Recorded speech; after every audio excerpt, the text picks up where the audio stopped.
Smart Ahmednagar news. Maharashtra शासनाचा जय हनुमान बहुउद्देशीय संस्थेला जिल्हा युवा पुरस्कार जाहीर।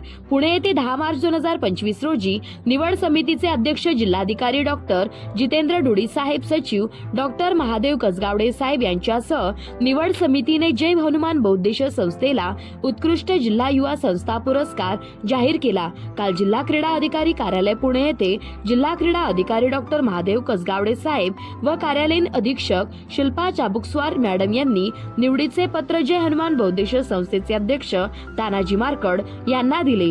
यावेळी भारतीय जनता पार्टीचे पुणे जिल्हा महामंत्री आकाशजी कांबळे, पुणे भाजपा ओबीसी सचिव आबासाहेब थोरात, जय हनुमान बहुउद्देशीय संस्थेचे संचालक अविनाश मोहिते यावेळी उपस्थित होते।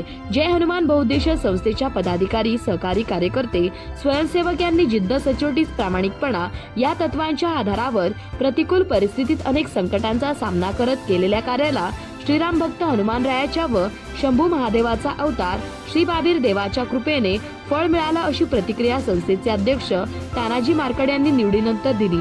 प्रतिनिधी राजू पाळेकर।